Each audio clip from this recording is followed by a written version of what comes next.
Hi, everybody, and welcome to my channel, A Magical Life with Ayla. I'm Ayla Hillel, and today we're going to do a healing yoga video with Brittany Ryan of Sacred Temple Healing. So let's get started.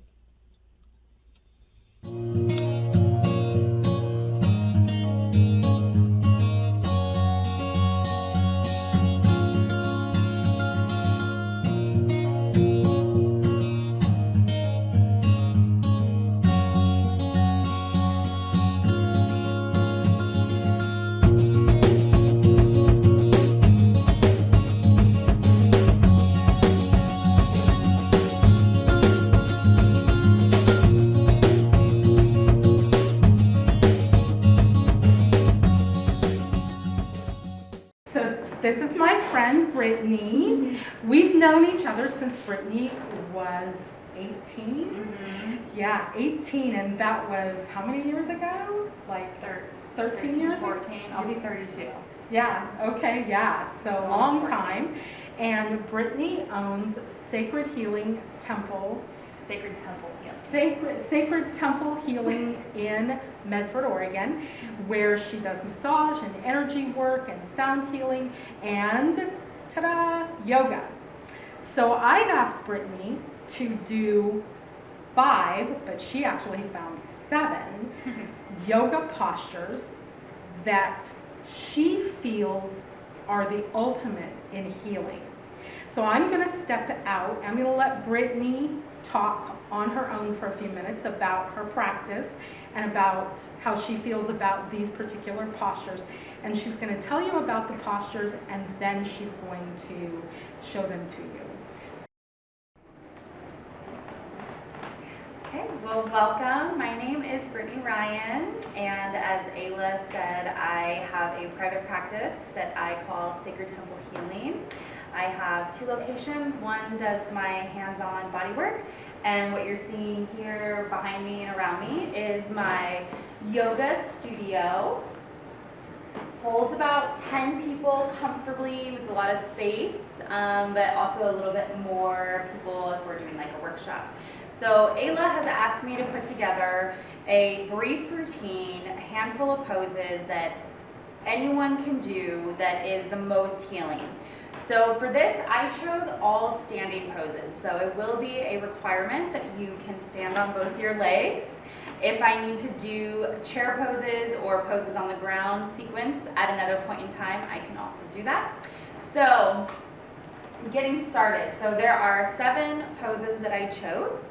The reason I chose these is because I believe fundamentally healing, you want to unite your body, mind, soul, and spirit.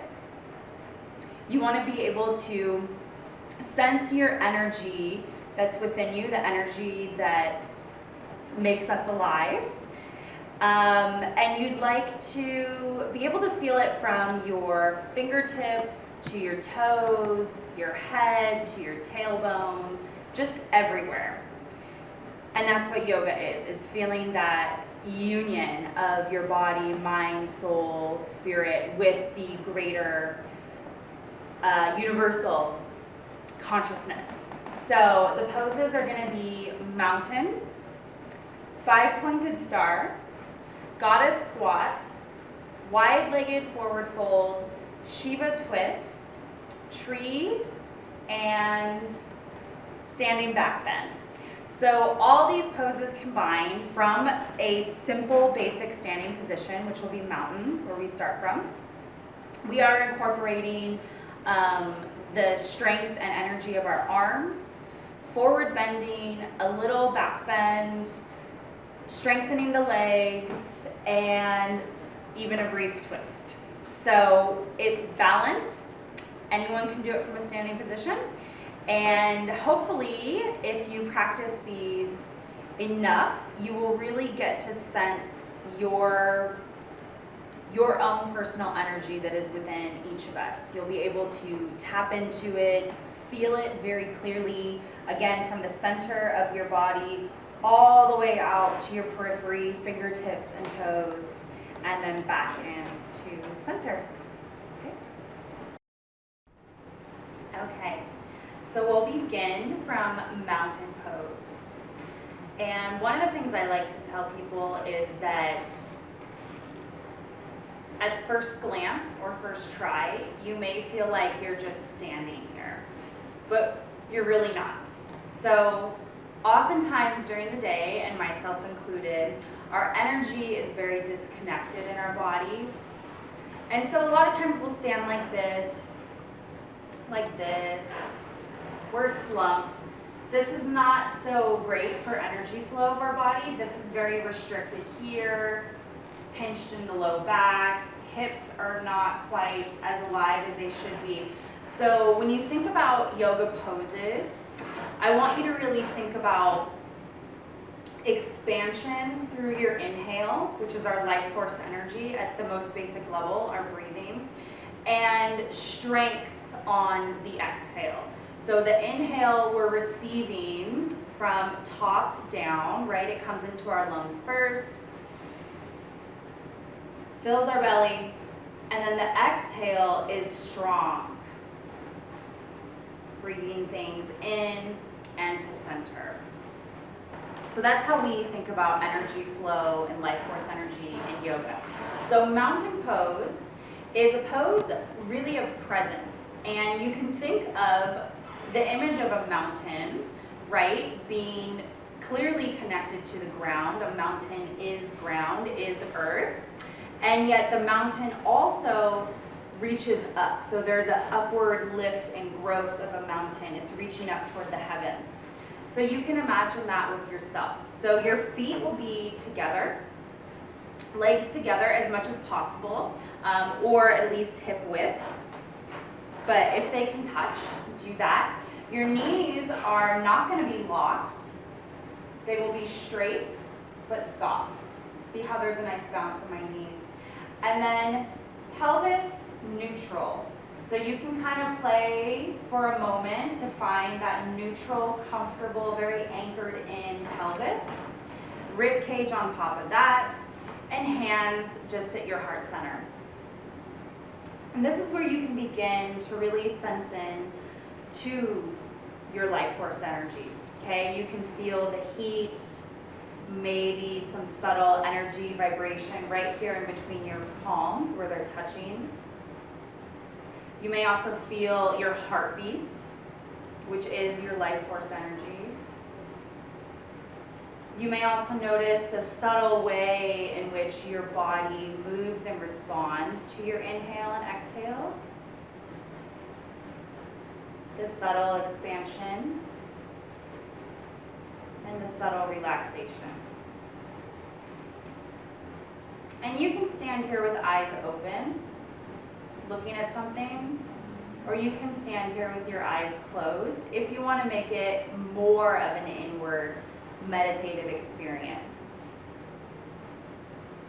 So I recommend standing here for at least 30 seconds, up to a minute, or even 2 or 3 minutes if you're really connected with this particular pose. My whiteboard's over here, that's why I look over here.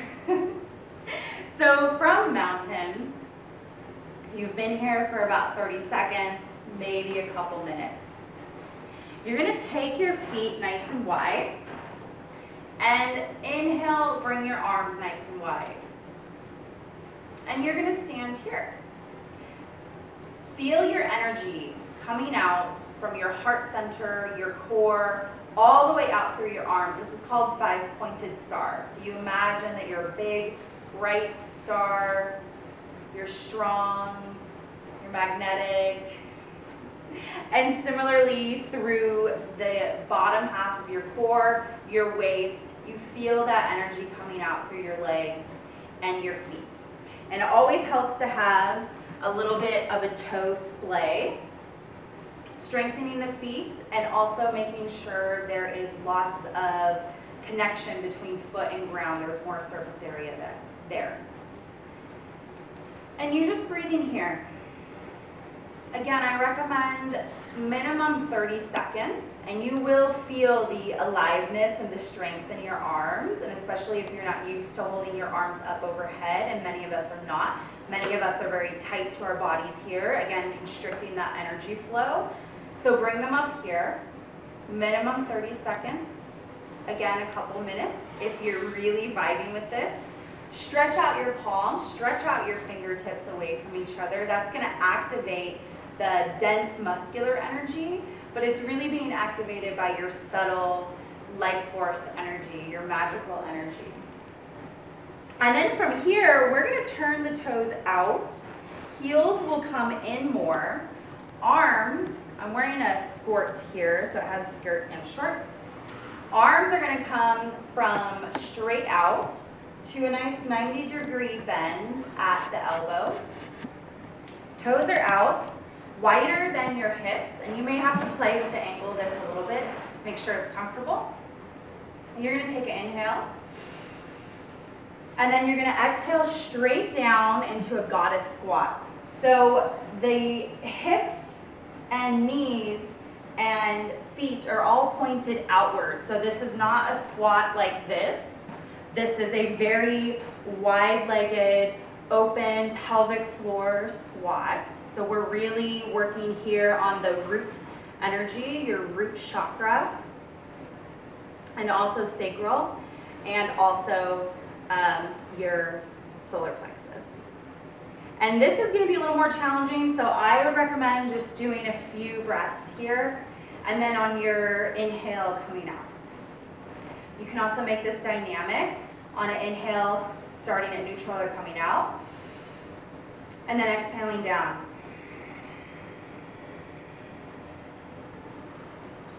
And then inhale up. And I want to show you from the side as well how nice and straight everything is. So I'm not leaning forward and pushing my hips back into a squat.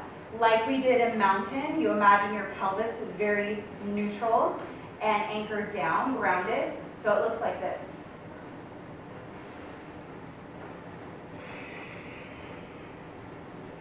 So you can see the power that is being asked to be expressed in my legs.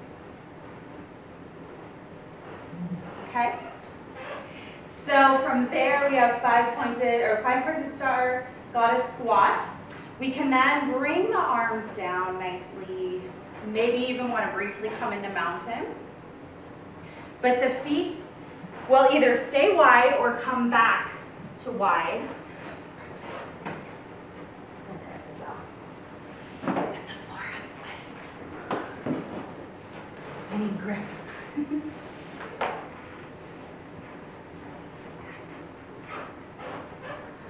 Okay. So the feet stay wide. I recommend the toes stay out from the heels. You rise up. Bring your hands to the fleshy part of your hip bones, so not the top of your hip bones, but this fleshy part. It's also where you can sense into the ball and socket hip joint that we all have. You'll start with the inhale, anchor down in the pelvis, expand the chest.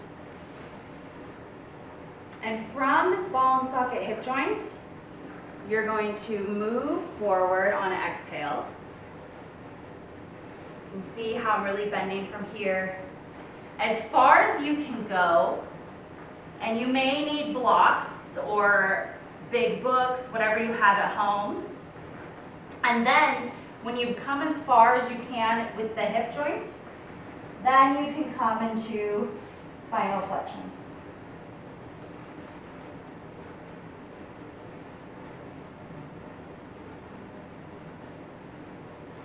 And then you'll bring your hands back up to your hips. And with a nice neutral straight back, you'll rise again. So you can see now a few poses in how we're integrating all the aspects of the body. The center, the periphery, the strength of the legs. The core is remaining toned and anchored. The arms are up. And I want to show you that from the side as well. So again, you can see how I'm bending. So we anchor down, arms are at the ball and socket.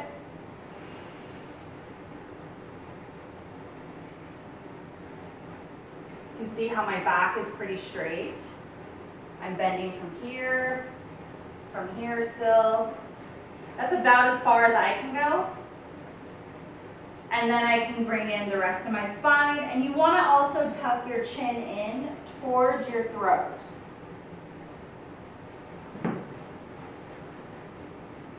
And then breathe here.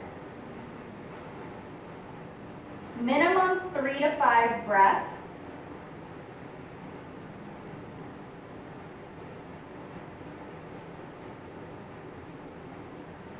Rise on the inhale.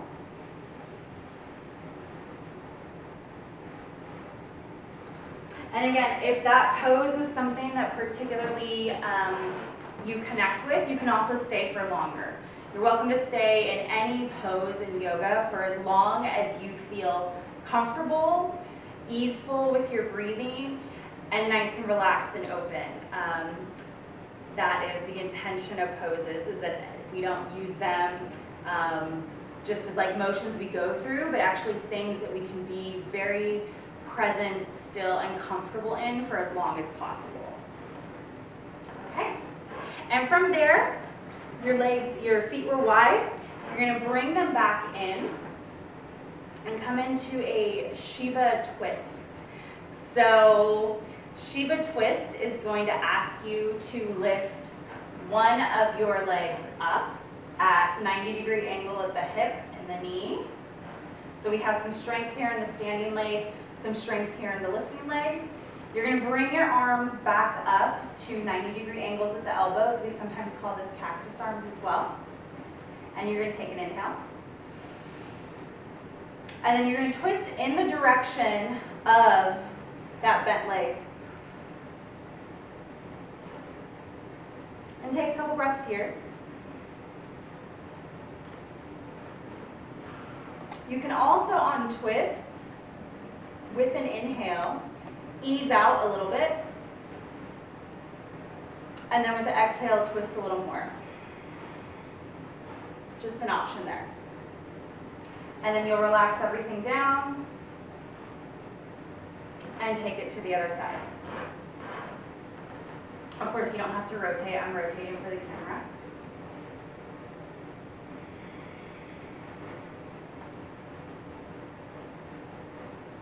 So again, this is asking us to really tap into the energy that strengthens us, that keeps us alive. And we have all parts of our body being used in this particular pose. It'll come out of it. We have the legs, the hips, feet, knees, all of our core, shoulders, arms, head, everything is being utilized. And from your Shiva twist, you can come back to center, also mountain pose. And for our last two will be right from standing. So the second to last one is tree.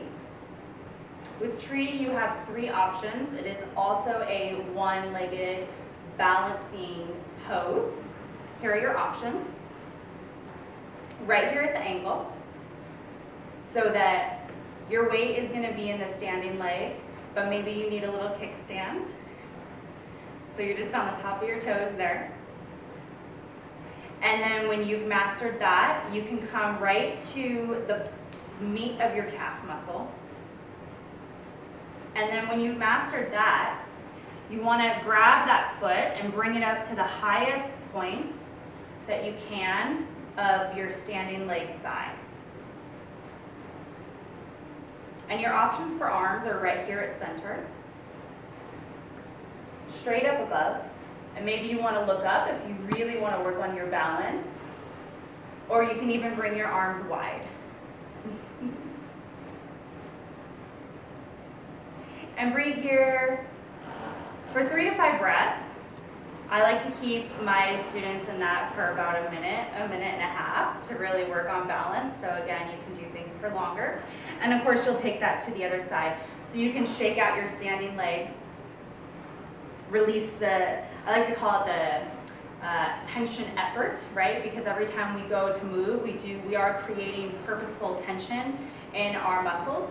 But you also don't want to hold on to that tension. That's, again, blocked, stagnant energy. So you shake that out, relax it, and then bring it to your other side, ankle, calf, never on the knee. Never on the knee. We don't want to deviate that joint and injure it. So ankle, calf, or very high. Here, here, here, and then back. And the last pose is going to be a little standing back bend. Before you do any back bends, you want to make sure that you're being very aware of your body mechanics and very aware of your spine. So a lot of people do have various stagnations, maybe old energies in the spine. So if you have anything that is more on the serious side, I'd recommend maybe skipping this one or making it a very micro back bend, easing into what you can do over time. So just being mindful of where you can move. But you're going to place your hands back behind you on the tops of your hip bones. So this is the very crest of my hip bones here. So I'm placing it right on the back, right along my sacral bone. And for a back bend, we're really doing it from the upper part of the chest. So we want the pelvis down to be very anchored, neutral, and steady. And your hand placement will also remind you of that. So you'll take an inhale, and then exhale, come back as far as you can. Comfortably come. For me, it's about there.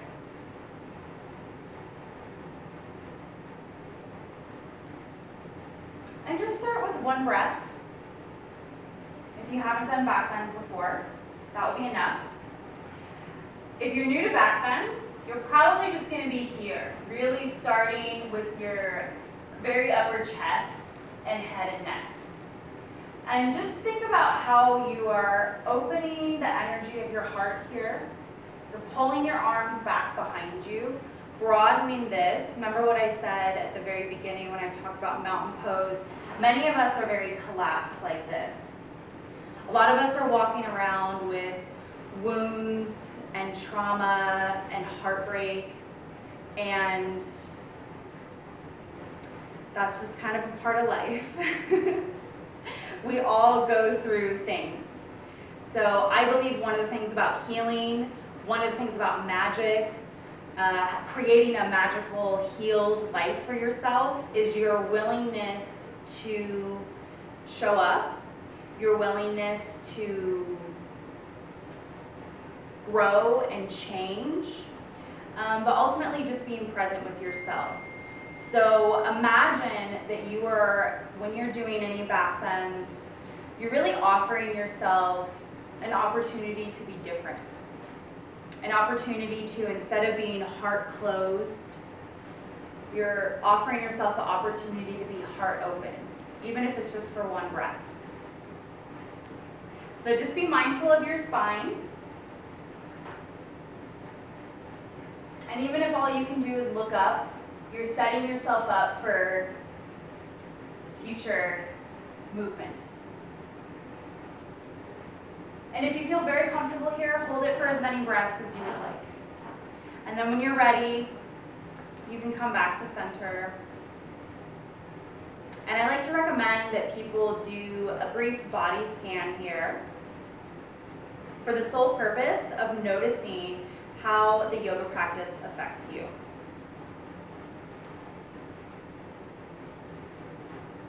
I wish you all the best on your magical yoga life journey. I hope that you are able to sense a little bit more of your energy and your power and your strength and your stamina and your presence from these 7 movements. And enjoy.